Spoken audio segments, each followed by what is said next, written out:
शांति। मीठे बाबा की रोज रोज की मुरली सुन सुनकर सब ब्राह्मण परिवार के बच्चे कितने मीठे और प्यारे बन गए हैं। अभी आगामी कार्यक्रम के लिए हमारे पास ब्राह्मण परिवार के बच्चों की ओर से बहुत अच्छे अच्छे वीडियो आए हैं, जिसमें उनकी बहुत अच्छी रूहानियत दिख रही है, बहुत अच्छी तैयारी दिख रही है, बहुत सुंदर निर्माण दिख रहा है। तो बाबा के जो बच्चे हैं वो तो तैयार हो रहे हैं, जो कई वर्षों से बाबा की मुरलियाँ सुन रहे हैं, और जो परमात्मा के इस अवतरण को नहीं समझ पा रहे हैं, उनके लिए कुछ बातें मैं मुरली शुरू करने के पहले आपसे शेयर करना चाह रहा हूँ। आज व्यक्ति, कोई भी परिवार का कोई सदस्य अगर शरीर छोड़ देता है तो उसका बहुत दुख मनाते हैं और उसके जाने के बाद शोक सभा आयोजित करते हैं। सभी जगह दुख की बात सबको बताते हैं और सब लोग शोक प्रकट करते हैं। वास्तव में यदि इस शरीर में रहते हुए आत्मज्ञान अर्जित कर लें और आत्मा की कहानी को समझ लें बहुत अच्छे से, ये आत्मा किस प्रकार से इस धरती पर आती है, कैसा पार्ट बजाती है, और फिर उसके बाद कर्म के अनुसार उसे क्या फल की प्राप्ति होती है, ये समझ में आ जाए तो बहुत खुशी खुशी पूरा जीवन बीतेगा। जैसे उदाहरण के तौर पर कि जैसे हम अपने घर में रहते हैं और घर में रहकर कहीं घूमने जाने का प्लान करते हैं तो कितनी खुशी रहती है। उस समय घर छोड़ने का कोई गम होता है क्या? नहीं होता है, क्योंकि ये स्मृति रहती है कि हम जहाँ जा रहे हैं वहाँ बहुत आनंद उठाएंगे, मज़ा आएगा पिकनिक करने में, बहुत अच्छे अच्छे दृश्य देखेंगे। जैसे मान लो कोई विदेश जाने का प्रोग्राम बनाता है या कोई दर्शनीय स्थल देखने जाने का प्रोग्राम बनाता है, तो घर छोड़ते समय उसको दुख होता है या खुशी होती है? खुशी होती है। क्यों? क्योंकि वो पहले से प्लान बना लेता है कि हाँ, मुझे यहाँ यहाँ जाना है और वहाँ बहुत एंजॉय करना है, बहुत सबसे मिलकर चलना है। ऐसा सारा इंतजाम कर लेते हैं, उतने धन की व्यवस्था कर लेते हैं, उतने जो है रास्ते में जो ज़रूरत की सामग्री है वो पूरी इकट्ठी कर लेते हैं। तो ये सारी तैयारी पहले कर लेते हैं और ये ज्ञान रहता है कि हाँ, हम वहाँ जाएंगे तो आनंद उठाएंगे। और अकेले जाते हैं उसके बनिस्पत यदि परिवार सहित जाते हैं तो खुशी और कितनी हो जाती है? 100 गुनी खुशी हो जाती है, क्योंकि पूरा परिवार साथ में चल रहा है। और यदि मित्र बंधु भी जुड़ जाते हैं तो और कितनी खुशी हो जाती है? बहुत खुशी हो जाती है। अब देखिए, घर में शादी ब्याह का मौसम आता है तो बारात घर छोड़कर जाती है, पूरे के पूरे लोग बाराती सहित घर छोड़कर जाते हैं। तो घर छोड़कर जाने में खुशी होती है कि दुख होता है? खुशी होती है। क्यों? क्योंकि ये ज्ञान होता है कि वाह, सुंदर सी बहू हमारे घर में आएगी और एक नया परिवार जुड़ रहा है। ये सारी खुशियां सब लोग मिलकर मनाते हैं। लेकिन आत्मा का ज्ञान नहीं होने के कारण जब आत्मा शरीर छोड़ती है और वो पहले से तैयारी नहीं करती है, इस शरीर में रहते रहते, जैसे एक घर में रहते रहते तैयारी करते हैं कि यहाँ जाना है वहाँ जाना है, खुशियाँ मनाते हैं, वैसे इस शरीर में रहते हुए, वैसे इस शरीर में रहते रहते यदि आगामी जीवन की तैयारी का पता लग जाए तो कितनी खूबसूरत बात हो जाएगी। और तैयारी करने में सब एकजुट होकर मिल जाएंगे। अभी तो किसी को कुछ पता ही नहीं है कि इस शरीर में छोड़ने के बाद कहाँ जाएंगे, क्या बनेंगे, ना तो वो अपने कर्मों पर, ना तो वो अपने कर्मों पर नजर रखते, ना तो अपनी बोली वाणी पर ध्यान देते, ना अपनी दृष्टिवृत्ति पर ध्यान देते। वास्तव में क्या तैयारी करनी है, ये प्यार के सागर पिता परमात्मा, ज्ञान की सागर पारलौकिक पिता, त्रिमूर्ति के रचयिता निराकार शिव बाबा आकर बताते हैं। यदि आप वो मुरली बाबा की बहुत ध्यान से सुनते हैं, समझते हैं और उसको धारण करते हैं, तो आपको इस संसार से विदा लेते समय खुशी ही होगी। क्यों? क्योंकि आगामी जीवन की तैयारी आपने पहले से ही कर ली। ये बात अच्छे से समझ लीजिए कि जीवन की यात्रा अनवरत जारी रहती है। जीवन की यात्रा का नहीं कहीं कोई अंत। यहां सिर्फ प्रत्येक व्यक्ति का होता है देहांत, अर्थात देह का अंत होता है। वो व्यक्ति आगे पुनः जीवन लेता है। इसीलिए प्रत्येक व्यक्ति को अपने कर्म सुधारने के साथ साथ अपने परिवार के सदस्यों की ओर भी ध्यान देकर उनके भी कर्मों में परिवर्तन करना चाहिए। प्रत्येक व्यक्ति स्वयं के साथ स्वयं के केवल परिवार की जिम्मेवारी ले ले तो ये पूरा भारत बहुत खूबसूरत, बहुत बढ़िया, स्वर्गिक बन जाएगा। अभी तो हम स्वयं को न देखकर, अपने परिवार को न देखकर, न हम उनका निर्माण करते हैं, न स्वयं का निर्माण करते हैं, बाहर बाहर भटकते हैं। हाँ, बाहर के लोगों को धर्म के झगड़े, तो राजनीति के झगड़े, ये सब में अपना समय बर्बाद करते हैं। प्रत्येक व्यक्ति यदि स्वयं को और स्वयं के परिवार की ओर निहारने लग जाए तो ये बहुत खूबसूरत दुनिया बन जाए। तो चलो आज फिर बाबा क्या बोलते हैं। बाबा रोज आकर मुरली सुनाते हैं और रोज बहुत स्वर्णिम दुनिया के निर्माण की बात बहुत खूबसूरती से बताते हैं। बाबा अकेले स्वर्णिम दुनिया का निर्माण नहीं करते, बाबा हम बच्चों का साथ लेकर करते हैं। इसीलिए जब परमात्मा धरती पर आते हैं तो हमें अपने कल्याण के लिए उनका साथ जरूर देना चाहिए। तो चलो भाई सुनते हैं। बाबा देखो कितने प्यार से मुरली पढ़ाते हैं। इतने प्यार से कोई शिक्षक कभी किसी बच्चों को नहीं पढ़ाया होगा जो कहे कि मीठे बच्चे जितना समय मिले एकांत में जाकर याद की यात्रा करो। देखो, अर्थात आगामी यात्रा की तैयारी करो। याद की यात्रा कैसे होगी? जब आप पूरी तैयारी कर लेंगे कि मुझे कहाँ जाना है, किस प्रकार से जाना है, तो यात्रा, याद की यात्रा जारी रहेगी। जैसे मैंने बताया कि आप घर से निकलते हो तो पूरी तैयारी करके जाते हो, तो फिर इधर का घर पूरा भूल जाते हो और याद किसकी रहती है? जिस स्थान पर जाना है उस रमणीकता की याद रहती है और जो परिवार साथ चल रहा होता है उनकी याद रहती है। तो यहाँ भी बाबा आकर एक बहुत सुंदर परिवार बनाते हैं, फिर परिवार सहित सतयुगी दुनिया की ओर ले जाते हैं। तो वो बाप बहुत सुंदर पिकनिक करने के लिए हमको ले जा रहे हैं।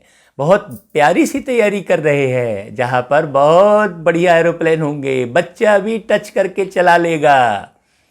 कोई एरोप्लेन क्रैश होने वाली बात वहाँ पर नहीं होती है। तो बाबा कहता है कि एकांत में जाकर ये सब याद करो और उस यात्रा में रहो। जब तुम मंजिल पर पहुंच जाएंगे तब यह यात्रा पूरी हो जाएगी। देखो, जिस गंतव्य का आपने निर्णय किया हुआ है वहां तक पहुंच गए तो फिर रास्ते की यात्रा तो पूरी हो जाती है ना। फिर यात्रा के बीच के कष्ट भी समाप्त हो जाते हैं और जब आप खुशी खुशी पिकनिक मनाने जाते हैं तो रास्ते में कोई भी कष्ट होते हैं तो उसका एहसास नहीं होता है। क्यों नहीं होता है? क्योंकि आपको उस पिकनिक की खुशी अंदर में समाई हुई होती है। तो इस जीवन की यात्रा का जो वृतांत है वो प्यारे बाबा बहुत सच्चाई से, क्योंकि वो सत्यम शिवम सुंदरम है, इसे बहुत अच्छे से सुनना है और समझना है। अब बाबा फिर प्रश्न करते हैं कि संगम पर बाप अपने बच्चों में कौन सा ऐसा गुण भर देते हैं जो आधा कल्प तक चलता रहता है। भाई बाबा कौन सा गुण भर देते हैं? आप मुरली सुनते सुनते उसको कमेंट में जवाब दो, फिर बाद में आगे बाबा की बात सुनना, तो आपको मालूम पड़ेगा। हम इसलिए थोड़ा सा ब्रेक करके उत्तर बताते हैं। आप कमेंट करें, फिर अपने कमेंट को देखना कि हमने अभी तक क्या पढ़ाई पढ़ी है। भाई कौन सा गुण भर देते हैं? जरा जवाब दीजिए कमेंट करके। अच्छा भाई, उत्तर सुनाते हैं। बाप कहते हैं जैसे मैं अति स्वीट हूं। बाबा स्वयं बता रहे हैं कि मैं जितना मीठा हूं। हाँ भाई, हम भी बड़े अथॉरिटी से बोल सकते हैं कि बाबा ने मुझे भी बहुत मीठा बना दिया है। तो बहुत नशे से हम भी कह सकते हैं कि बाप सवाल मैं भी बहुत स्वीट हूँ, क्योंकि मुझे निर्माण का होना है। मैंने जान लिया बहुत अच्छे से कि बाबा आया है और बहुत सुंदर दुनिया का निर्माण कर रहा है।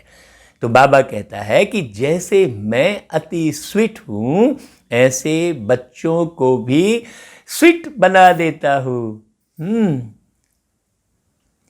वो गीत है ना, मीठे बच्चे मीठे बच्चे बोलिए कितने मीठे हैं।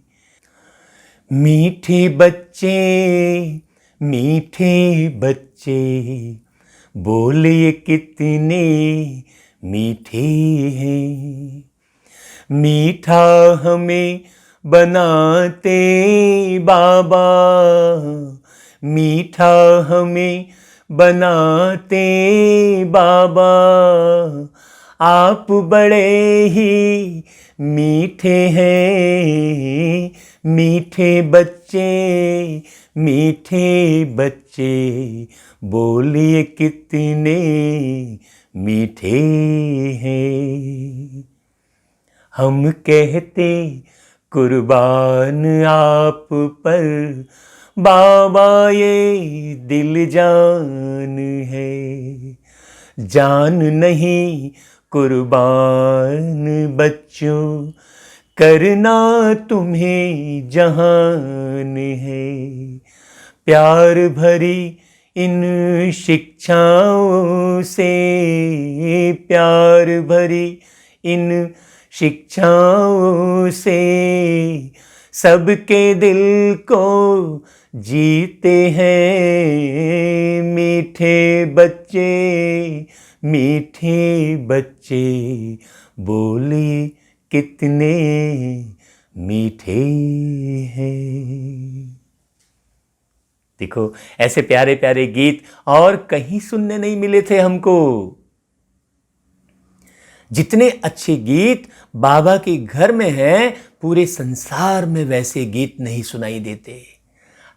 बाबा के घर में जो भी गीत हैं, सब प्राप्तियों से भरपूर करने वाले गीत हैं। और जो बाहर जो गीत बजते हैं वो सब डिमांड वाले हैं, मांगने वाले हैं। बाबा कहते हैं मांगने से मरना भला, और हम बाबा को पाके भरपूर होकर वो गीत गाते हैं। तो बाबा कहते हैं देवताएं बहुत स्वीट हैं और तुम बच्चे अभी स्वीट बनने का पुरुषार्थ कर रहे हैं। जब तुम बच्चे देवताएं थे तब बहुत स्वीट थे, और अभी तुम बच्चे स्वीट बनने का पुरुषार्थ कर रहे हो। जो बहुतों का कल्याण करते हैं, जिनमें कोई शैतानी ख्यालात नहीं हैं, वही स्वीट हैं। अब देखो, बहुत प्यारी बात बोली बाबा ने। जो बहुतों का कल्याण करते हैं। अब आप अकेली मुरली सुन लिए और लोगों तक नहीं भेजे तो बहुतों का कल्याण कैसे होगा? रिक्वेस्ट करके इस मुरली को सुनने का पूरा पूरा पुरुषार्थ करवाइए ताकि लोग सुने, प्रेरित कीजिए उनको, ताकि ज़्यादा से ज़्यादा लोग बाबा को अच्छे से जाने समझें और उनका दुख दूर हो। तो जो बहुतों का कल्याण करते हैं और जिनमें कोई शैतानी ख्यालात नहीं है, वही स्वीट है। बाबा ने स्वीट की परिभाषा भी बताई कि स्वीट कौन है, उन्हें ही ऊंच पद प्राप्त होता है। फिर बाबा ने रिजल्ट भी बता दी, परिणाम भी बता दिया कि यदि आप ऐसा पुरुषार्थ करते हैं तो ये सिस्टम पूरा सेट है, आपको ऊंच पद प्राप्त होगा ही, चाहे यहाँ पर कितनी भी अपोजिशन हो जाए, कोई यहाँ तुम्हें पसंद करे ना करे, लेकिन तुम्हारे अपने कर्म जैसे होंगे तो वो प्राप्ति को कोई नहीं रोक सकता। कहते हैं कर्म प्रधान विश्व रच राखा, जो जस करहि सो तस फल चाखा। मतलब फल वही अच्छे से अच्छा चख सकता है जो कर्म को बाबा के अनुसार करता है। बाबा तो एक एक कर्म करना सिखा रहे हैं, आपको बस ध्यान से सुनकर उसे अपने कर्मों में उतारना है। बाबा कहता है फिर उनकी ही पूजा भी होती है। देखो उच्च पद तो मिलता ही है, फिर द्वापर युग में उनकी पूजा भी होती है। देखो कितनी प्यारी बात है। और वास्तव में अभी भी उनकी पूजा अभी भी कलयुग के अंत तक हो रही है। आप देखो कृष्ण कन्हैया हैं, नारायण हैं, श्री रामचंद्र जी हैं, सबकी पूजा अभी तक हो रही है ना। तो वो पुरुषार्थ कब किया उन आत्माओं ने? उन आत्माओं ने अभी प्यारे बाबा के डायरेक्शन प्रमाण एक एक एक्यूरेट पुरुषार्थ, परफेक्ट पुरुषार्थ अभी किया। यही वो समय है, जो कर ले सो पाएगा। कहते हैं जो ओटे सो अर्जुन। अच्छा भाई, ओम शांति। बाप बैठ समझाते हैं इस शरीर का मालिक है आत्मा, यह पहले समझना चाहिए। तो फिर शरीर कभी भी कुछ तंग करेगा तो आत्मा तंग नहीं होगी। हाँ, क्योंकि आप अपने को मालिक समझो ना, ये शरीर समझ लो आपका नौकर है। तो नौकर गड़बड़ करेगा तो मालिक तंग हो जाएगा, तो नौकर हावी नहीं हो जाएगा। नहीं, मालिक पूरे अथॉरिटी के साथ उसको चलाता है। तो ये शरीर कभी भी बिगड़ता है तो इसका बहुत अच्छे से इलाज करो। हाँ, इस पर रहम नहीं करो, बीमारी पर रहम नहीं करो, है ना। डॉक्टर जब ऑपरेशन करता है तो रहम थोड़ी करता है, क्योंकि उसे मालूम है कि ये ठीक करने के लिए मैं चीर रहा हूँ। उसी प्रकार शरीर के साथ इतने गहरे से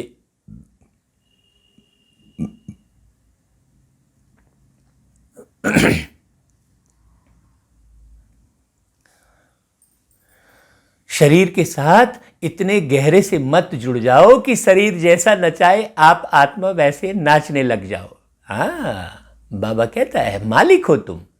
तो बाबा कहते हैं यह पहले समझना चाहिए, क्योंकि अभी बच्चों को ज्ञान मिला है। पहले पहले तो समझना है हम आत्मा हैं, बहुत शक्तिशाली हैं। हाँ, हम आत्मा के जैसा कोई शक्तिशाली नहीं है। शरीर से आत्मा काम लेती है, पार्ट बजाती है, इसे पक्का करना है। यही पक्का नहीं होता बार बार, इसलिए बाबा बार बार कहता है ऐसे ऐसे ख्यालात और कोई मनुष्य को आते नहीं। क्यों?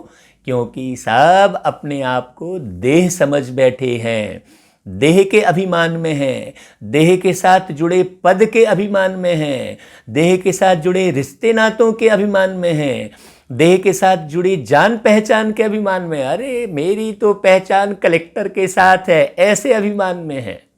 अरे मेरी तो पहचान मुख्यमंत्री के साथ है, इस अभिमान में है। उन्हें ये नहीं पता कि आत्मा छूटी और नमस्ते है। बाबा कहते हैं यहाँ इस ख्याल में बिठाया जाता है कि मैं आत्मा हूँ, बाकी सब पार्ट बजा रहा हूँ, तो जितना सुंदर पार्ट बजाएंगे उतना हीरो कहलाएंगे।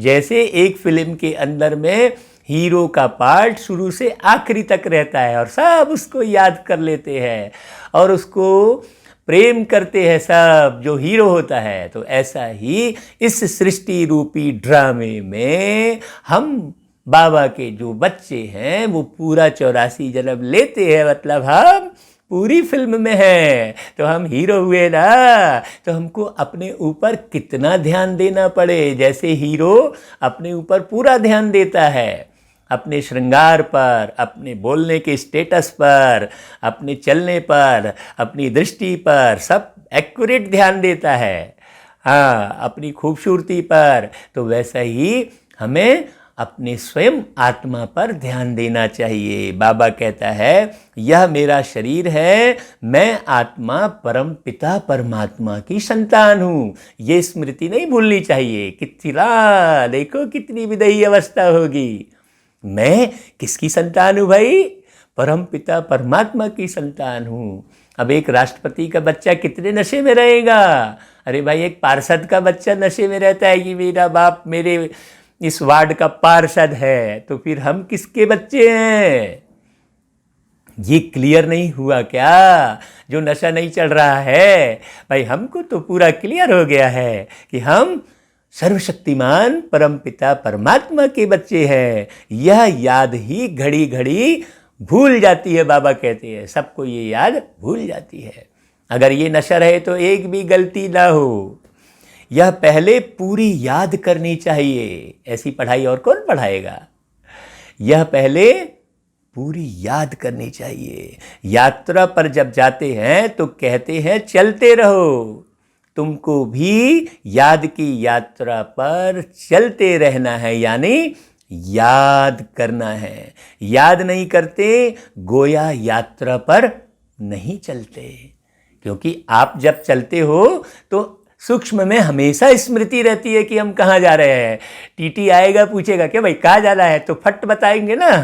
अरे भूल गए कहाँ जाना है, ऐसा होगा क्या? नहीं होगा। कोई भी सहयात्री पूछेगा कि भाई कहाँ जा रहे हो तो आप फट बताएंगे ना, क्योंकि स्मृति में रहते हैं। ऐसा थोड़ी कि खाना खाने में भूल गए कि कहाँ जाना है, कि किसी से बात करने में भूल गए कि कहाँ जाना है। वैसा ही ये स्मृति जो है अंदर की है, इस स्मृति को पक्का करना है। बाबा कहता है तुमको भी याद की यात्रा पर चलते रहना है।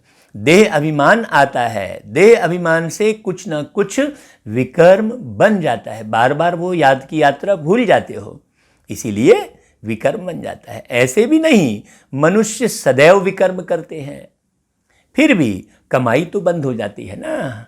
बाबा कहते सदैव नहीं करते हो, लेकिन कभी कभी भी किया तो भाई एक गंजे दूध में एक बूंद नींबू डाला तो पूरा दूध तो फट गया ना। अब कहने को है अरे हमने एक ही बूंद तो नींबू डाला, तो एक बूंद डाला तो लेकिन पूरा तो गया। तो बाबा कहता है कि चलो भाई तुम सदा नहीं विकर्म करते हो, लेकिन कभी कभी भी जो कर लिए तो कमाई बंद हो जाती है। इसीलिए जितना हो सके याद की यात्रा में ढीला नहीं पड़ना चाहिए। हाँ, अपने अंदर की सूक्ष्म याद की जांच करते रहनी चाहिए। बार बार अपने से पूछना चाहिए भाई मैं कहीं फंस तो नहीं रहा हूँ किसी के व्यवहार में। स्वप्न में भी अगर फंस रहे हैं तो भी स्वप्न देखने वाली कौन है? आत्मा। तो आत्मा में ही विकर्म जमा हो रहे हैं ना। बाबा कहता है एकांत में बैठ अपने साथ विचार सागर मंथन कर पॉइंट्स निकालनी होती है। कितना समय बाबा की याद में रहते हैं, मीठी चीज की याद पड़ती है ना भाई। जैसे दिवाली में आप मिठाई लाते हैं तो भाई जब खाना खाने बैठते हैं तो याद पड़ती है ना कि अरे यार वो मिठाई लाए हो तो भी लाओ जरा।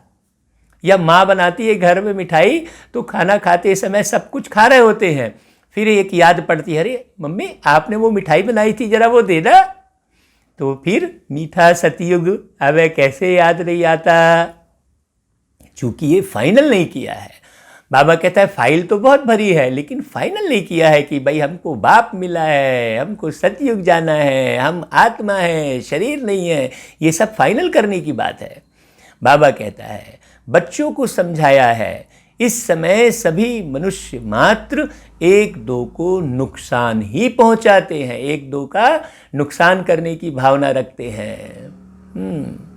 भाई यदि आप मुरली सुन रहे हो और अपने परिचितों में, अपने लोगों में नहीं भेज रहे, तो नुकसान ही कर रहे हो ना उनका। ये मुरली तो भेजनी चाहिए ना, आपको एक क्लिक ही तो करना है। हाँ, आपके हाथ में सारा खजाना दे दिया है बाबा ने। सिंपल सी बात है, 5 मिनट में आप 500 लोगों को ये मुरली भेज सकते हैं। लेकिन बच्चे ध्यान नहीं देते। बाबा कहते नहीं करेंगे तो कैसे पाएंगे। बाबा कहते सिर्फ टीचर की महिमा बाबा करते हैं, उनमें कोई कोई टीचर खराब भी होते हैं। बाबा देखो इशारे दे रहे हैं। नहीं तो टीचर माना टीच करने वाला, मैनर्स सिखलाने वाला, जो रिलीजियस माइंडेड अच्छे स्वभाव के होते हैं, उनकी चलन भी अच्छी होती है। रिलीजियस माइंडेड माना जो आदि सनातन देवी देवता धर्म की स्मृति में रहते हैं, देवी देवता धर्म को पूरा जानते समझते हैं कि कैसा देवी देवता धर्म होता है, कब होता है, उसे कहेंगे रिलीजियस माइंडेड। तो उनकी अच्छी चलन भी होती है। बाप अगर शराब आदि पीते हैं तो बच्चों को भी वह संग लग जाता है, इसको कहेंगे खराब संग। क्योंकि रावण राज्य है ना, आजकल तो बाप ही बच्चे को भेजता है, जा भाई शराब ले आ। देखो कितनी गिरी हुई अवस्था है। बहुत समझने की बात है। अभी तो रावण राज्य है, राम राज्य था जरूर, परंतु वह कैसे था, कैसे स्थापन हुआ, यह वंडरफुल मीठी बातें तुम बच्चे ही जानते हो। जो बहुत बार सुने हैं उनको मालूम है, और जो अभी पहली बार सुन रहे हैं उनको नहीं मालूम है। स्वीट स्वीटर स्वीटेस्ट कहा जाता है ना, स्वीट स्वीटर स्वीटेस्ट कहा जाता है। देखो कितनी प्यारी बात बोल रहे बाबा। बाप की याद में रहकर ही तुम पवित्र बन और पवित्र बनाते हो। बाप नई सृष्टि में नहीं आते हैं। हाँ, बाप कब आते हैं? पुरानी पतित कलयुगी सृष्टि में आते हैं, जब देवी देवता धर्म की ग्लानि हो जाती है।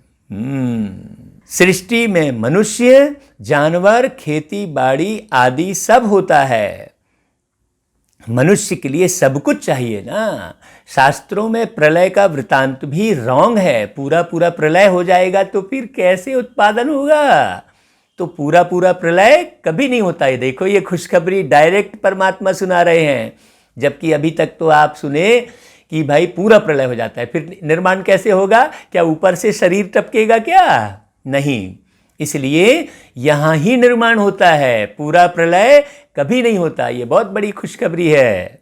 बाबा कहते हैं प्रलय तो पूरी होती ही नहीं, यह सृष्टि का चक्र फिरता ही रहता है। बच्चों को आदि से अंत तक ख्याल में रखना है ये बात।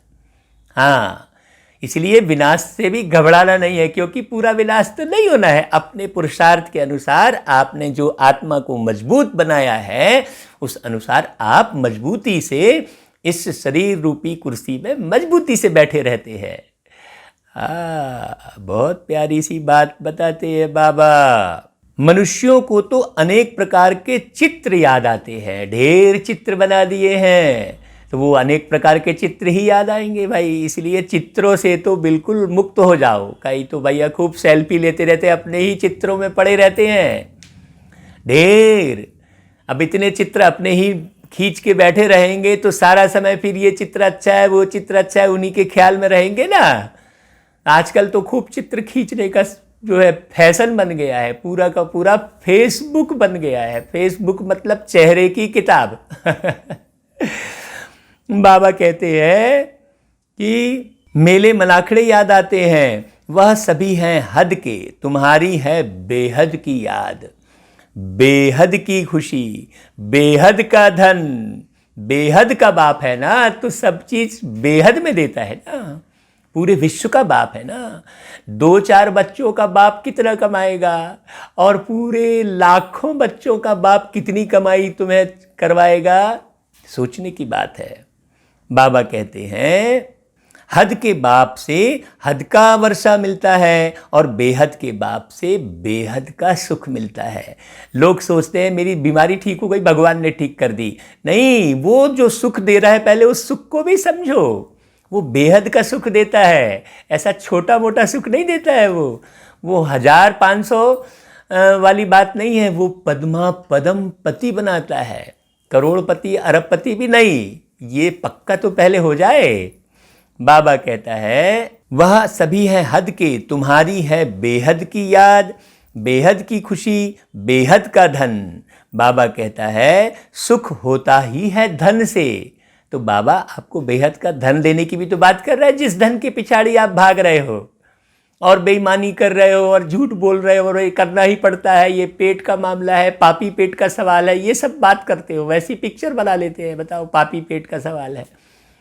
अरे भाई, उसके लिए इतनी बेईमानी झूठ करने की आवश्यकता नहीं है। बाप आकर जो डायरेक्शन दे रहे हैं उसे समझो, आप पद्मा पदम पति बनेंगे, धन भी देंगे बाबा, अकिचार जो कभी खत्म नहीं होगा, जन्म जन्मांतर चलेगा। बाबा कहते हैं सब कुछ वहाँ सतो प्रधान है, धन तो वहाँ अपार है, तुम्हारी बुद्धि में है हम सतो प्रधान थे फिर बनना है। यह भी तुम अभी जानते हो, तुम्हारे में भी नंबरवार हैं। जो पूरा पूरा पुरुषार्थ करते हैं वो पूरा जानते हैं। स्वीटर स्वीटेस्ट है ना, बाबा से भी स्वीट होने वाले हैं। देखो बाबा क्या बोलते हैं कि बाबा से भी स्वीट होने वाले हैं, क्योंकि बाबा सतयुग में तो आता नहीं ना।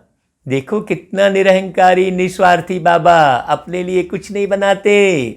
ऐसी आत्मा कभी पूरी जिंदगी में, पूरे कई जन्मों में नहीं मिलेगी।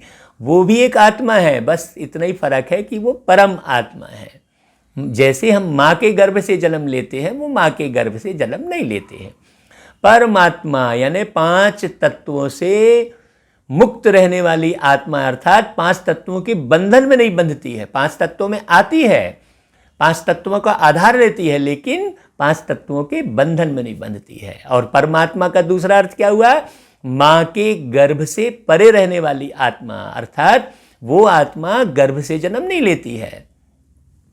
उनके अपने कोई यहाँ माँ बाप नहीं होते हैं। ये बड़ी गहरी समझने की बात है। जिनके अपने कोई माँ बाप नहीं होंगे वही तो सब बच्चों की बहुत अच्छी पालना करेंगे भाई। अभी तो जितने भी अवतारी पुरुष दिखाए हैं सबके माँ बाप दिखाए हैं, लेकिन एक सत्यम शिवम सुंदरम के कोई माँ बाप नहीं है। देखो जरा, समझो अच्छे से। बाबा कहते हैं कि बाबा से भी स्वीट होने वाले जो हैं वही ऊंच पद पाएंगे। स्वीटेस्ट वह है जो बहुतों का कल्याण करते हैं। हाँ, बाप भी स्वीटेस्ट है ना, तब तो सब उनको याद करते हैं। बाप भी स्वीटेस्ट हैं। अच्छा, कोई शहद या चीनी को ही स्वीटेस्ट नहीं कहा जाता, यह मनुष्यों की चलन पर कहा जाता है। भाई तुम तो बड़े मीठे हो, कहते हैं ना। अब वो शहद चीनी वाली मिठास की बात थोड़ी है। देखो कितना क्लियर करते भाई बाबा एक एक बात को। कहते हैं ना, यह स्वीट चाइल्ड है, मीठा बच्चा है। सतयुग में कोई भी शैतानी बात नहीं होती, कलयुग में शैतानी बात ही होती है। जहाँ देखो वहीं। अब जितने न्यूज़ चैनल वाले हैं पूरी बस वही बातों को फैलाएंगे। अब जो हम ये बात कर रहे हैं उसको भी तो फैला दो भाई अपने चैनल में, ताकि लोगों को पता पड़े। लेकिन नहीं, ना तो ये बात वो सुनेंगे ना फैलाएंगे। क्यों? उनका ध्यान ही नहीं है इस तरफ कि बाबा आया है, इतनी खूबसूरत दुनिया का निर्माण कर रहा है। वो अभी समझ आई नहीं है, लेकिन आएगी जरूर। इसलिए तो विनाश भी सेट है। बाबा कहता है इतना ऊंच पद जो पाते हैं जरूर यहाँ पुरुषार्थ किया है ना। बिना पुरुषार्थ के तो कोई प्राप्ति नहीं होती है। आपके सामने में भोजन की थाली आ जाए तो हाथ उठाकर खाने का पुरुषार्थ तो करना पड़े ना भाई। पंखा बना लिया, सब कर लिया, लेकिन स्विच ऑन करने का तो पुरुषार्थ करना पड़ता है ना। तो पुरुषार्थ बिना कुछ नहीं मिलता है। बाबा कहता है तुम अभी नई दुनिया को जानते हो, तुम्हारे लिए तो जैसे कल नई दुनिया सुखधाम होगी। कल हमारे लिए तो कल ही है। हाँ, अब इंतज़ार हमारा ख़त्म है। हमको मालूम है आने वाले कल में हम नई दैवी सतयुगी दुनिया में बहुत अच्छे जीवन जीने वाले हैं, बहुत ऊंच पद पाने वाले हैं। ये ख्याल परमानेंट रह जाए तो फिर खुशी का पारावार नहीं रहेगा। बाबा कहता है मनुष्यों को पता ही नहीं शांति कब थी। हाँ देखो, शांति शांति ढूंढते हैं, कब शांति थी ये तो मालूम ही नहीं है। कहते हैं विश्व में शांति हो, तुम बच्चे जानते हो विश्व में शांति थी, जो अभी शांति के सागर बाबा फिर स्थापन करवा रहे हैं हम बच्चों के द्वारा, और हम बच्चे स्थापन कर रहे हैं। अब यह सभी को समझाएं कैसे? बाबा कहता है अब यह सभी को समझाएं कैसे? ऐसी ऐसी पॉइंट्स निकालनी चाहिए जिसकी बहुत चाहना है मनुष्यों को। शांति की चाहना है ना, तो हम कैसे समझाएं? समझाएं कैसे? अपना जीवन बनाकर, केवल वाणी चलाकर नहीं। आपके आस पड़ोस वालों को भी समझ में आए कि हाँ, आपका परिवार और आप बड़े शांति में जीवन जीते, आपका व्यवहार बहुत मीठा हो, कहीं भी विचलित ना हो, ऐसा समझाएं कैसे का मतलब केवल भाषण देने की बात नहीं है। पहले स्वयं को तैयार करना, स्वयं के परिवार को तैयार करना, यही है। बाबा कहता है विश्व में शांति हो, इसके लिए रड़ी मारते रहते हैं क्योंकि अशांति बहुत है। यह लक्ष्मी नारायण का चित्र सामने देना है। इनका जब राज्य था तो विश्व में शांति थी। उनको ही हेवन डीटी वर्ल्ड कहते हैं। वहाँ विश्व में शांति थी। आज से 5000 वर्ष पहले की बातें और कोई नहीं जानते, अंदाज लगाते रहते हैं। हाँ, कोई पुराना जीवाश्म मिल गया तो अंदाज लगाते हैं ये 10,000 साल पुराना होगा। नहीं भाई, कैसे मालूम होगा? कल का तो पता नहीं है। बाबा तो कहते हैं ये पूरा बस 5000 वर्ष में पूरा रिपीट होता है। इस पर भी कई बहस करते हैं। अरे भाई, इतना तो तुम्हारे पास प्रूफ है ना, तो हमारे पास सीधी सीधी बात सत्यम शिवम सुंदरम कह रहे हैं ना, तो बात समझनी चाहिए। हमें तो किसी से कोई अपेक्षा नहीं है। बाबा ने हमको पूरा भरपूर कर दिया है। हम गृहस्थी हैं, हम जो अपना अनुभव शेयर कर रहे हैं तो सारे गृहस्थी इससे प्रेरणा ले ले वे जल्दी से जल्दी। नहीं तो लोग सोचते हैं गृहस्थ में रहकर कैसे किया जा सकता है। भाई, अब तो पूरी फुल अथॉरिटी के साथ बोल रहे हैं कि बाबा के ज्ञान के सिवाय और दूसरा कोई भी ज्ञान नहीं है जो आपको पूरी तरह सुख शांति से भरपूर कर सके, जो आपको पवित्र बना सके, जो आपको चरित्रवान बना सके। बाबा के ज्ञान के सिवाय दूसरा कोई ज्ञान नहीं है। बाबा कहता है यह है मुख्य बात। सब आत्माएं मिलकर कहती हैं विश्व में शांति कैसे हो। सभी आत्माएं पुकारती हैं, तुम यहाँ विश्व में शांति स्थापन करने का पुरुषार्थ कर रहे हैं। वो पुकार रहे हैं और हम बच्चे पुरुषार्थ कर रहे हैं। अंतर हो गया ना। वो भटक रहे हैं और हम अपने मंजिल की तरफ बढ़ रहे हैं। देखो कितनी प्यारी बात है। बाबा कहता है जो विश्व में शांति चाहते हैं उन्हें तुम सुनाओ कि भारत में ही शांति थी। जब भारत स्वर्ग था तो शांति थी, और अब नर्क है। नर्क कलयुग में अशांति है क्योंकि धर्म अनेक है। अब अशांति का भी कारण बताया बाबा ने, क्योंकि धर्म अनेक है, क्योंकि माया का राज्य है। माया का राज्य मतलब धनवानों का राज्य वाली बात नहीं है। माया का राज्य मतलब विषय विकारों की अधिकता है हर एक आत्मा में। ये बारीकी से सोचते नहीं है लोग कि मेरे अंदर कितना प्रकार के विकार समाये हुए हैं। बाबा कहते हैं भक्ति का भी पंप है।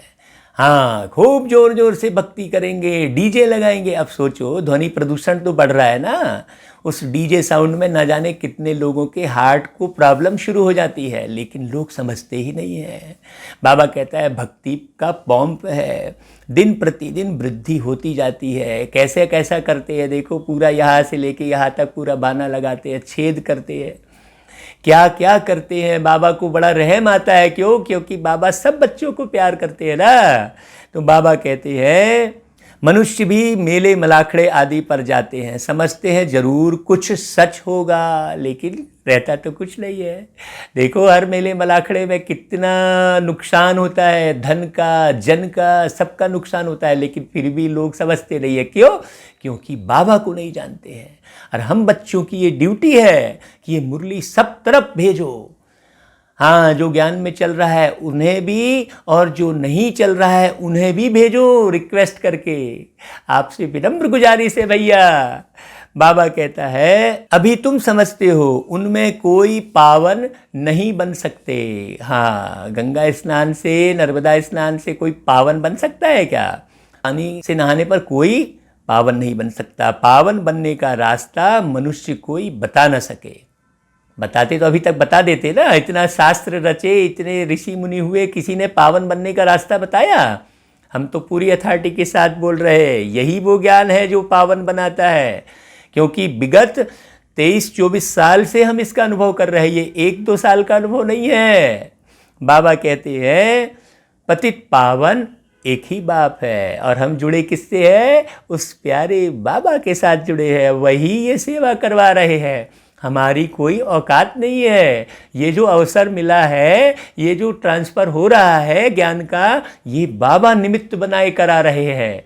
नहीं तो कोई ना कोई ऐसे विघ्न पड़े जो हम ये कर ही ना पावे। हाँ, तो बाबा देखो कैसा करा रहे हैं।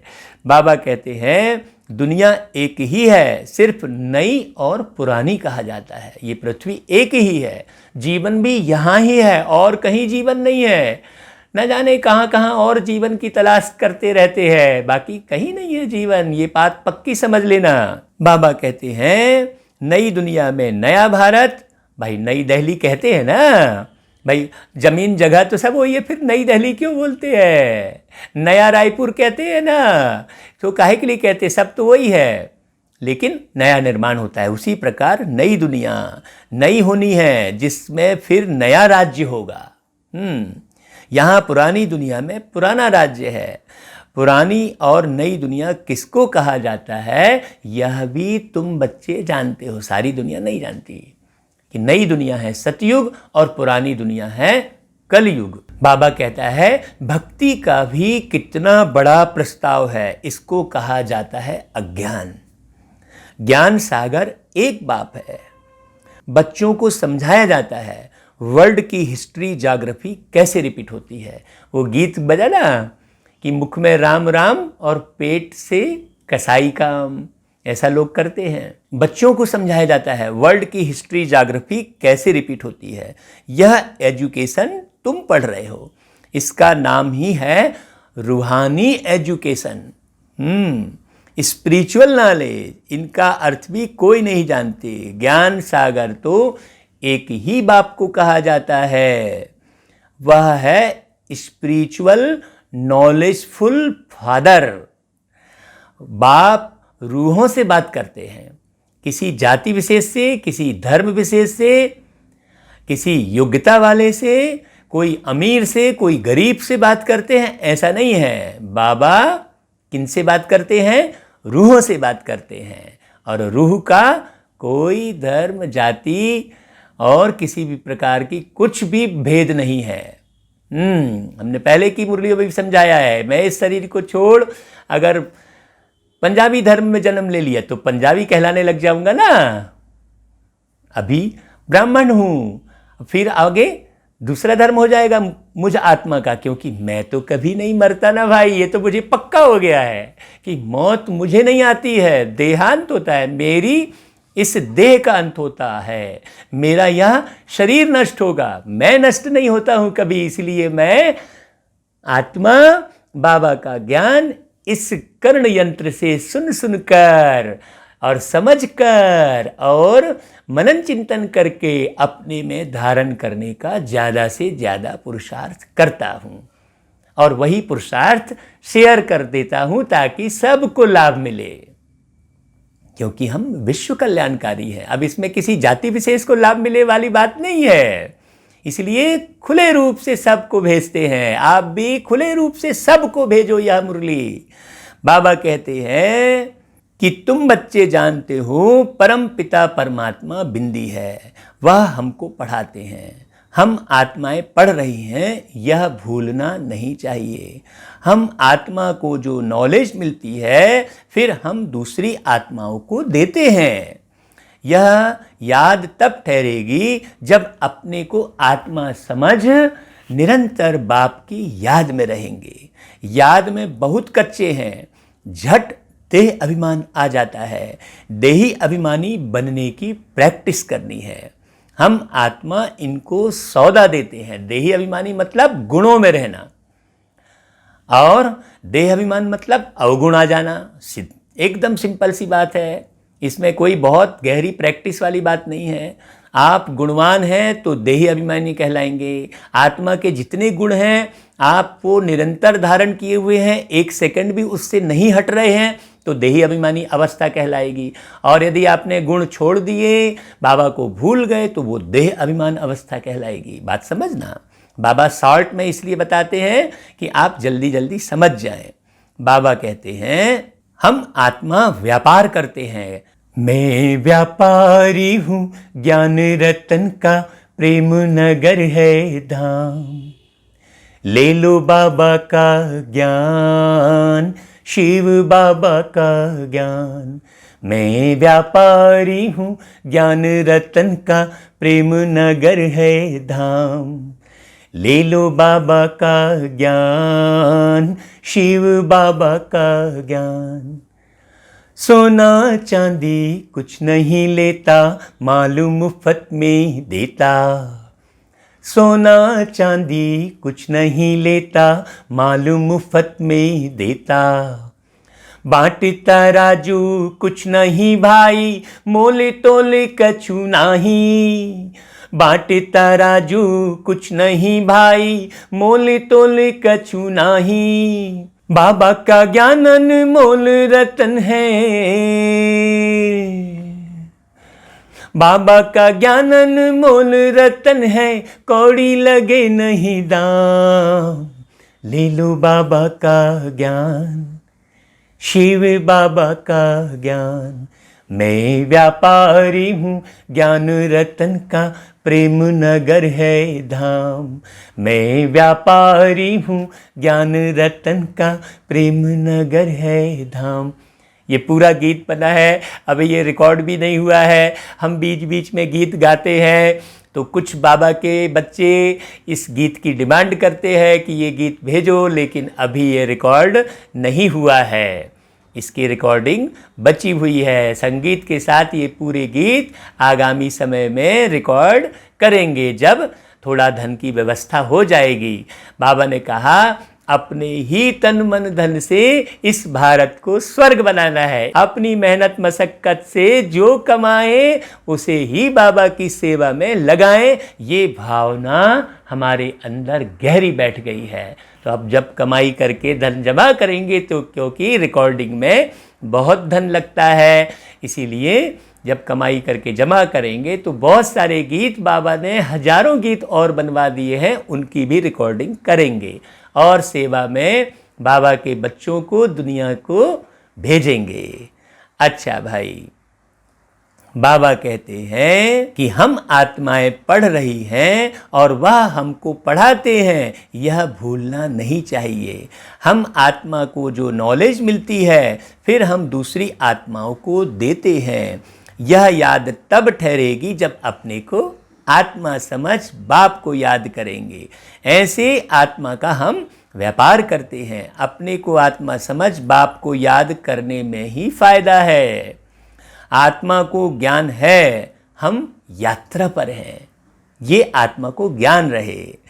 कर्म तो करना ही है, बच्चों आदि को भी संभालना है। अब इसमें थोड़ी कोई संभाल नहीं पाएंगे बच्चों को, नहीं संभाल लेंगे। आप यात्रा में रहते हैं तो ये याद रहता है कि हमें कहाँ जाना है, और सबसे बातचीत भी करते रहते हैं, खाना पीना भी खाते रहते हैं, इधर उधर देखते भी रहते हैं, लेकिन ये स्मृति रहती है। तो बाबा कहते हैं कि धंधा धोरी भी करना है। कई तो सोचते हैं अरे यार ये धंधा छोड़ दो, नहीं, आपको घर गृहस्थी भी संभालना है और धंधा दौरी भी करना है। धंधा दौरी छोड़ने की आवश्यकता नहीं है, उस धंधे में रूहानियत लानी है, उस धंधे में ईमानदारी लानी है, उस धंधे में सत्यता लानी है। जो भी धंधा कर रहे हैं उसमें पवित्रता लानी है। ये नहीं सोचना है कि झूठ तो बोलना ही पड़ेगा। हाँ, दुनिया के हिसाब से धंधा नहीं करना है। भले आप कुछ कम कमाएं, लेकिन हमें ज्ञान युक्त बिजनेस करना है। व्यापार नौकरी नहीं छोड़नी है। कई बच्चे इसी भ्रम में हो जाते हैं, अरे यार चलो नौकरी छोड़ो, वही बैठ जाते हैं। तो सब थोड़ी बैठ जाएंगे। गृहस्थ में रहकर अपने गृहस्थ को मधुबन बनाना है, अपने गृहस्थ को आश्रम बनाना है। क्यों? क्योंकि पूरे विश्व के सामने हमें प्रत्यक्ष होना है। तो केवल एक मधुबन बस थोड़ी सबको दिख जाएगा। मधुबन आपके घर में दिखे, ये पुरुषार्थ करना है। मधुबन जाना भी नहीं छोड़ना है। सेंटर आपका घर बन जाए, सेंटर जाना नहीं छोड़ना है, लेकिन सेंटर अपने घर को भी बनाना है। सेंटर जैसा माहौल, उधर कोई शिकायत नहीं करना है कि नहीं ऐसा है वैसा है।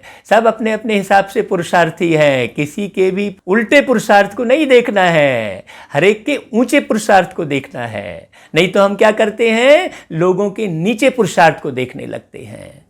हाँ, कि अरे वो बहन भी तो ऐसा कर रही थी, वो भाई भी तो ऐसा कर रहा था। नहीं, हमको बाबा की मुरलियों के हिसाब से पुरुषार्थ करना है। अच्छा, बाबा कहता है कि धंधे आदि में याद रहे हम आत्मा है, यह बड़ा मुश्किल है। बाबा सावधानी भी दे रहे, चेतावनी दे रहे हैं कि ऐसा सहज नहीं है। बाप कहते हैं कोई भी उल्टा काम कभी नहीं करना। सबसे बड़ा पाप है विकार का। देखो, एक एक गहरे इशारे हैं, वही बड़ा तंग करने वाला है। अभी तुम बच्चे पावन बनने की प्रतिज्ञा करते हो, उसका ही यादगार यह राखी बंधन है।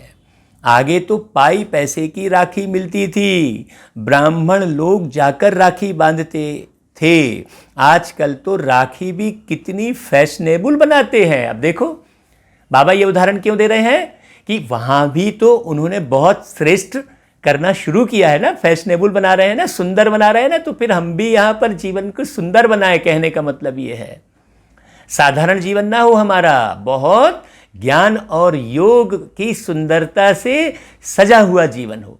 हाँ, ये फैशन की बात नहीं कर रहे हैं बाबा कि हम महंगे महंगे कपड़े पहनना शुरू कर दिए, तो भौतिक सुख सुविधा को इकट्ठा करना शुरू कर दिए, जो ज़रूरत है उसको भी, जो नहीं है उसको भी। ये देखो, जिस चीज़ की ज़रूरत है वो ही रखो। वास्तव में है अभी की बात। तुम बाप से प्रतिज्ञा करते हो, हम कभी विकार में नहीं जाएंगे, आपसे विश्व के मालिक बनने का वर्षा लेंगे। ये बाबा से प्रतिज्ञा करते हो।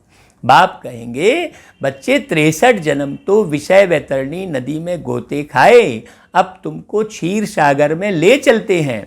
सागर कोई है नहीं है, भेंट में कहा जाता है। क्षीर सागर मतलब खुशियों भरी जिंदगानी। बस वो गीत है ना, खुशियों भरी जिंदगानी हमारी, देवी देवताओं से भी है जो प्यारी, खुशियों भरी जिंदगानी हमारी। ऐसे ऐसे गीत देखो, सुना कितने प्यारे प्यारे गीत है। बाबा कहता है भेंट में कहा जाता है, तुमको शिवालय में ले जाते हैं, वहाँ अथाह सुख है। अभी यह अंतिम जन्म है, हे आत्माएं पवित्र बनो। देखो बाबा कैसे फलक से कह रहे हैं, कैसे नशे से कह रहे हैं, कैसे तड़फ से कह रहे हैं। बाबा की तड़फ यहाँ पर महसूस होती है। देखो कैसे कह रहे हैं बाबा कि हे आत्माएं पावन बनो, विकार में मत जाओ। बार बार कह रहे बाबा। क्या बाप का कहना नहीं मानेंगे? ईश्वर तुम्हारा बाप कहते हैं, मीठे बच्चे विकार में नहीं जाओ। देखो कैसे मीठे बच्चे कह के बोल रहे हैं बाबा। क्या हमको उनका दिल समझ में नहीं आ रहा है? इतना प्यार से पढ़ा रहे हैं तो भी। बाबा कहते हैं जन्म जन्मांतर के पाप सिर पर है। बाबा को चिंता भी है कि बच्चों के सिर पर जन्म जन्मांतर के पाप है। तो कैसे बाबा को कितना होना है देखो। बाबा कहते हैं वह मुझे याद करने से ही भस्म होंगे। क्यों? क्योंकि बाबा पाप पुण्य के चक्र में नहीं आए हैं। हाँ, शिव की कोई कथा नहीं है दुनिया के अंदर में, इसलिए बहुत अच्छे से समझ लो। जो अभी समझेंगे वो बहुत फल पाएंगे। बाबा कहते हैं जन्म जन्मांतर के पाप सिर पर हैं।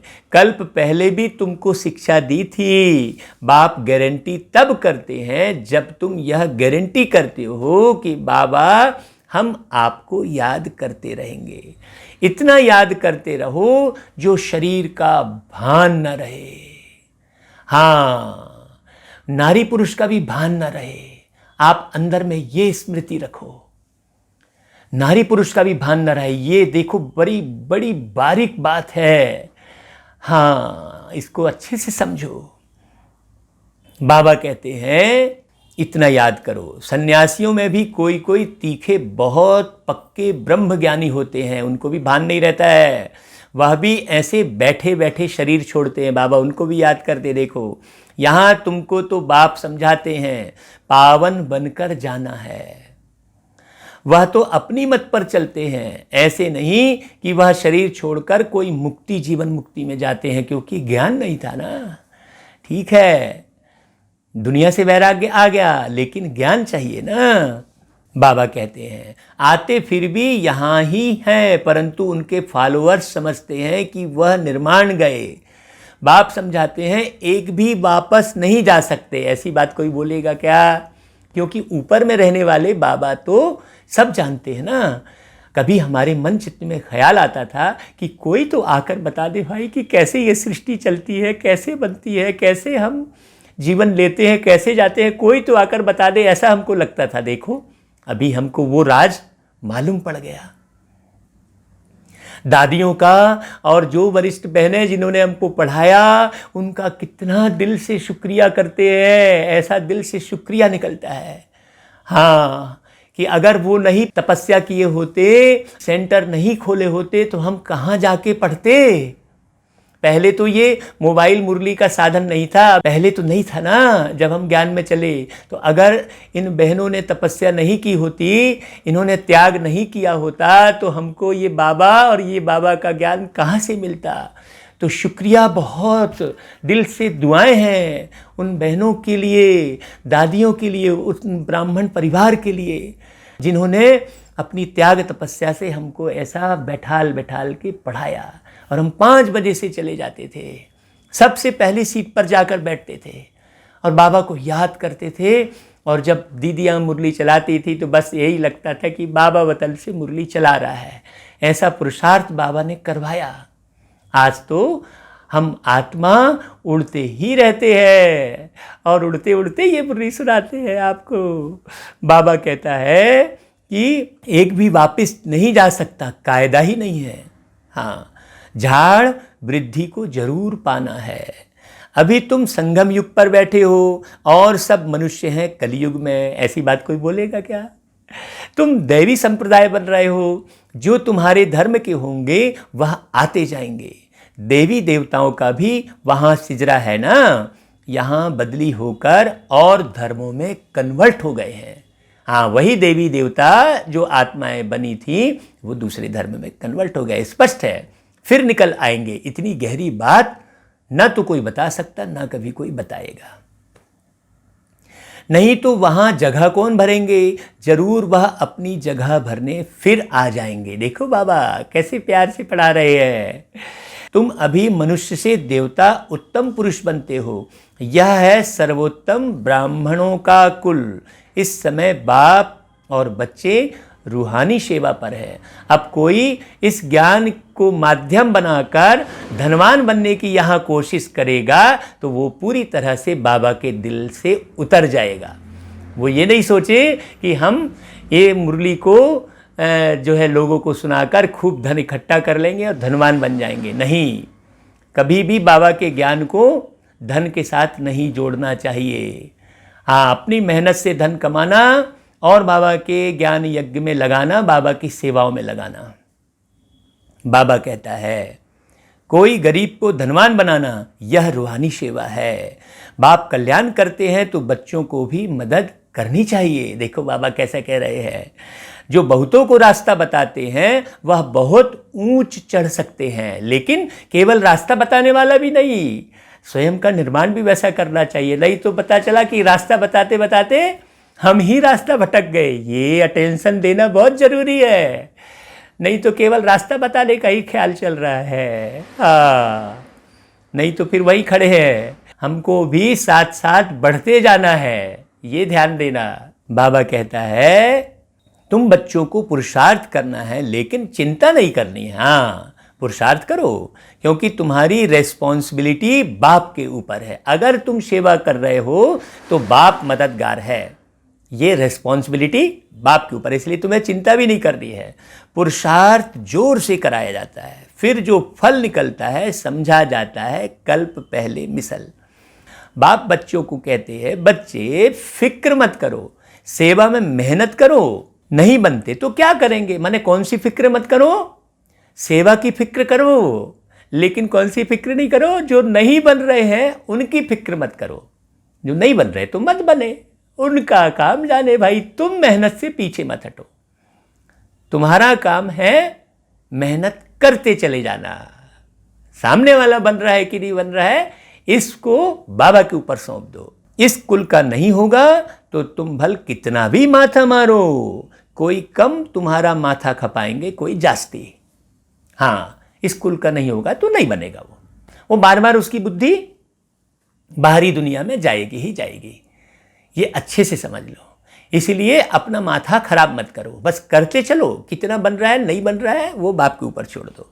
बाबा ने कहा है जब दुख बहुत आता जाएगा तो फिर आएंगे। हाँ, जब दुनिया का विनाश बहुत तेजी से होगा तब लगेगा, तब तो फिर कुछ नहीं पाएंगे, वो तो कुछ नहीं पाएंगे। जो ऐसा अलबेला होगा वो अंतिम समय शिक्षक बन जाएगा। नहीं, हमको समय को शिक्षक नहीं बनाना है, हमको केवल एक बाप को ही शिक्षक समझ कर चलना है। इसलिए बाबा कहता है बाप, टीचर, सदगुरु तीनों रूप में मुझे ही याद करो। बाबा कहता है तुम्हारा व्यर्थ कुछ नहीं जाएगा, तुम्हारा काम है राइट बताना। हाँ, जो भी हम कर रहे हैं वो व्यर्थ नहीं जाएगा, बाबा कह रहा है। कितनी खुशी की बात है। वाह बाबा। शिव बाबा कहते हैं मुझे याद करो तो तुम्हारे विकर्म विनाश होंगे। ऐसे बहुत कहते हैं, भगवान जरूर है। महाभारत लड़ाई के समय भगवान था, सिर्फ कौन सा भगवान था उसमें मूंझ गए हैं। कृष्ण तो हो ना सके, कृष्ण उसी फीचर्स में फिर सतयुग में ही होगा। देखो ऐसी बात कौन बताएगा भाई। हर जन्म में फीचर्स बदलते जाते हैं, सृष्टि अब बदल रही है, पुराने को नया अब भगवान कैसे बनाते हैं यह भी कोई नहीं जानते। हमारी ड्यूटी है ये बात गहरे से लोगों को समझाना, पूरा रमणीक होकर एक एक बात को रिफाइन करके समझाना। तुम्हारा आखिर नाम निकलेगा, स्थापना हो रही है, फिर यह राज्य करेंगे और विनाश भी होगा। एक तरफ नई दुनिया, एक तरफ पुरानी दुनिया, यह चित्र बड़ा अच्छा है। हाँ, कहते भी हैं ब्रह्मा द्वारा स्थापना, शंकर द्वारा विनाश, परंतु समझते कुछ नहीं। मुख्य चित्र है त्रिमूर्ति का, ऊंचते ऊंच है शिव बाबा। तुम जानते हो शिव बाबा ब्रह्मा द्वारा हमको याद की यात्रा सिखला रहे हैं। भाई क्या क्या याद करना है और क्या क्या भूलना है, बाबा को याद करो। योग अक्षर डिफिकल्ट लगता है, याद अक्षर बहुत सहज है। बाबा अक्षर बहुत लवली है, तुमको खुद ही लज्जा आएगी। हम आत्माएं बाप को याद नहीं कर सकती हैं, जिनसे विश्व की बादशाही मिलती है। आप ही लज्जा आएगी। बाप भी कहेंगे तुम तो बेसमझ हो, बाप को याद नहीं कर सकते हो तो वर्षा कैसे पाएंगे भाई। बाबा का कितना शुक्रिया करना चाहिए। बाबा का शुक्रिया, ब्राह्मण परिवार का शुक्रिया, दीदी दादियों का शुक्रिया, उन निमित्त बनी बहनों का जो इंचार्ज है सेंटरों की, जो जोन की, उन सब का बहुत दिल से शुक्रिया निकलता है। ये तो दिल की बात है भाई, दिखावे की बात नहीं है। बाबा कहता है बाप को याद नहीं करेंगे तो वर्षा कैसे पाएंगे, विकर्म विनाश कैसे होंगे। तुम आत्मा हो, मैं तुम्हारा परमपिता परमात्मा अविनाशी हूं ना। देखो ऐसा कोई बोलेगा क्या कि मैं तुम्हारा परमपिता परमात्मा अविनाशी हूं? कोई व्यक्ति विशेष बोल सकता है ऐसा? नहीं बोल सकता। ये तो बाबा ही कह रहे हैं। बाबा कहते हैं तुम चाहते हो हम पावन बन सुखधाम में जाएं तो श्रीमत पर चलो। और श्रीमत कौन सी है? श्रेष्ठ मत एक ही है बाबा की, अपने को आत्मा समझकर पावन बनो, विषय विकार का ख्याल भी नहीं करो, स्वप्न में भी ना आए ऐसा पुरुषार्थ करो बारीकी से, घबराओ नहीं। बाबा को याद करते रहोगे तो बढ़िया होता रहेगा। कई बच्चे घबराहट में हमको फ़ोन करते हैं, भाई जी ऐसा हो गया। हम कहते नहीं, केवल बाबा को याद करो और खूब मुरली पढ़ो। अमृत बेले उठ के अंडरलाइन कर करके मुरली पढ़ो, रोज अव्यक्त वाणी एक ठो पढ़ो। पढ़ाई खूब, जितनी ज़्यादा पढ़ाई करोगे उतना ही अशरीरी बनते जाओगे, क्योंकि बाबा की पढ़ाई ही है अशरीरी बनने की, बाबा की पढ़ाई ही है पवित्र बनने की, बाबा की पढ़ाई ही है विषय विकारों को छोड़ने की, बाबा की पढ़ाई ही है सबसे दिव्य गुणों के माध्यम से मिलन बनाने की, बाबा की पढ़ाई ही है सबके साथ सद्व्यवहार रखने की। बड़ी गहन गंभीर बात है। बाबा कहते हैं तुम चाहते हो हम पावन बन सुखधाम में जाएं तो श्रीमत पर चलो। तुम बाप को याद करो तो विकर्म विनाश होंगे, याद नहीं करेंगे तो विकर्म विनाश कैसे होंगे? फिर बाबा कहता है अच्छा, मीठे मीठे सिकी लधे बच्चों प्रति माता पिता बाप दादा का याद प्यार और गुड मॉर्निंग। रूहानी बाप की रूहानी बच्चों को नमस्ते। और हम रूहानी बच्चों की रूहानी माता पिता बाप दादा को याद प्यार गुड मॉर्निंग और नमस्ते बाबा। जितने बच्चे बन रहे हैं सबकी नमस्ते स्वीकार करो बाबा। मीठा बाबा, प्यारा बाबा।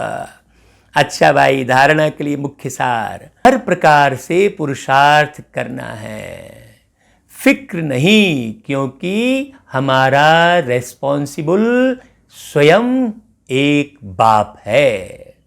हमारा कुछ भी व्यर्थ नहीं जा सकता। हम जो भी सेवा कर रहे हैं, चाहे कोई कैसा भी बोले, लेकिन हमें अच्छे से पता है बाबा करा रहा है, हमारा कोई भी व्यर्थ नहीं जा सकता। दूसरा, बाप समान बहुत बहुत स्वीट बनना है, अनेकों का कल्याण करना है। तो मीठे भैया, ये मुरली सबको भेजना है। ऐसा नहीं सोचना कि बाबा की मुरली सबको कैसे भेजे, सबको भेजना है। जो ब्राह्मण परिवार के हैं उनको भी, जो नहीं बने हैं उनको भी। इस अंतिम जन्म में पवित्र जरूर बनना है। बाबा ये अंतिम जन्म की निशानी बता रहे हैं। देखो, कोई बोलेगा इस अंतिम जन्म में, ऐसा बोलेगा? क्योंकि बाबा प्रारंभ जन्म भी जान रहे हैं और अंतिम जन्म भी जान रहे हैं। धंधा आदि करते अभ्यास करना है कि मैं आत्मा हूँ। मैं आत्मा हूँ मतलब कौन सी आत्मा हूँ, ये भी पक्का करना है। केवल मैं आत्मा हूँ नहीं, पुरुषार्थ करो और जांचो अपने आप को ईमानदारी के साथ, स्वयं के साथ स्वयं ईमानदार बनो, बारीकी से जांचो। अच्छा भाई, फिर वरदान देते हैं बाबा, हर कदम में पद्मों की कमाई जमा करने वाले सर्व खजानों से संपन्न व तृप्त आत्मा भव। हर कदम में पद्मों की कमाई। देखो, डिटेल पढ़ते हैं। जो बच्चे बाप की याद में रहकर हर कदम उठाते हैं, वह कदम कदम में पद्मों की कमाई जमा करते हैं, बाबा की याद में उठाते हैं। जो भी मैं कर्म कर रहा हूँ, बाबा की श्रीमत प्रमाण कर रहा हूँ, पवित्र रह के कर रहा हूँ। पहले मैं खुद पवित्र बना हूँ, पहले मैं खुद सच्चाई पे चल रहा हूँ, पहले मैं सबके लिए दिल साफ रखा हूँ। ये बारीकी समझना। अगर एक के लिए भी आपने दिल को खराब करके रखा है तो सेवा नहीं होने वाली है। इस संसार में एक भी व्यक्ति आपका दुश्मन नहीं होना चाहिए। सब मेरे हैं। मेरे मन के अंदर भी ये भावना रहनी चाहिए, सब अच्छे हैं और सब अच्छा है। बस बाबा कहता है इस संगम पर ही पद्मों की कमाई की खान मिलती है। संगम युग है जमा करने का युग। यहाँ जितना ज़्यादा जमा करोगे, जितना ज़्यादा प्रेम बांटोगे, उतना ही प्रेम की दुनिया में आओगे। हाँ, जितना ज़्यादा ज्ञान धारण करके बांटोगे उतना ही समझदारों के साथ रहने का अवसर मिलेगा। अभी तो प्रॉब्लम ना समझदारों के साथ रहने का है ना, तो बाबा समझदारों की दुनिया बना रहे हैं ना, समझदार बना बना के। बाबा कहता है अभी जितना जमा करना चाहो उतना कर सकते हो, कर लो कमाई 21 जन्मों की, आया है बाबा लुटाने, ऐसा गीत बना था। बाबा कहता है एक कदम अर्थात एक सेकंड भी बिना जमा के ना जाए। आप जो भी पाठ कर रहे हैं वो दुनिया के कितने कल्याण करने वाला है ये समझें, ऐसा ही नॉर्मली पाठ ना कर दें कुछ भी। हाँ, दुनिया की चकड़पट्टी ना बता दें। अपने गीतों में, अपने लेख में, अपनी कहानी में, अपने भाषण में ये बारीकी से जांच करें कि जो भी हम रिकॉर्ड कर रहे हैं, जो भी हम भेज रहे हैं, वो कितनी कमाई जमा करने वाला है। हाँ, नहीं तो कई बच्चे जैसे मान लो किसी का कुछ आता है और हम उसको मान लो उसको पसंद नहीं करते हैं तो वो डिबेट करने लगते हैं, वाह मेरा क्यों नहीं पसंद किए। भाई अच्छे से समझो पहले कि हमने जो लिखा है, हमने जो गाया है, हमने जो बोला है, उसमें कितना कमाई जमा करने वाली बातें हैं। ऐसे व्यर्थ की बात तो बहुत हो जाती है।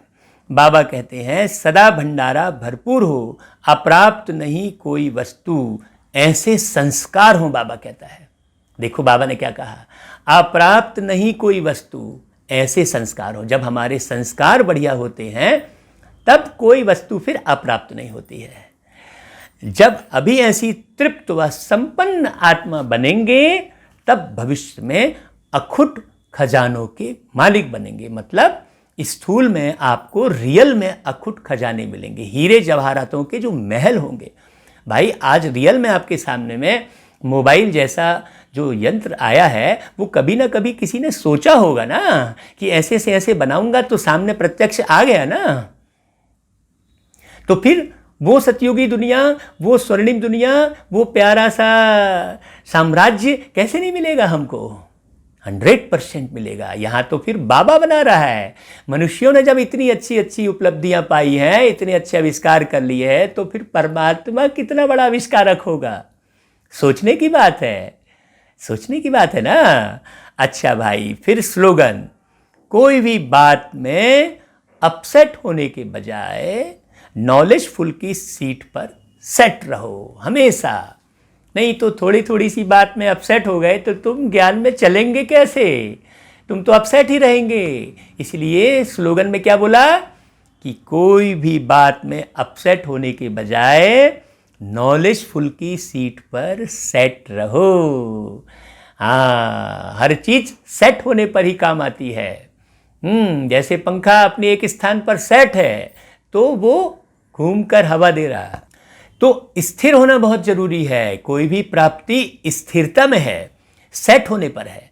जब तक स्थिर नहीं होंगे तब तक हम निर्माण नहीं कर सकते। हर एक चीज का निर्माण स्थिर होने पर होता है। अब एक चक्का है, वो अपनी धुरी पर स्थिर है, तब वो पूरी यात्रा करा ले रहा है आपको, है अपनी धुरी पर। हर गाड़ी का चक्का अपनी धुरी पर स्थिर है। उसी प्रकार हमें भी मन बुद्धि से स्थिर होकर कार्य करना है। हाँ, अपने को सेट कर लेना है, बाबा की याद में सेट कर लेना है, फिट कर लेना है एकदम। अच्छा भाई, ओम शांति, ओम शांति। फिर कल मिलेंगे इसी प्रकार बाबा की मुरली के साथ।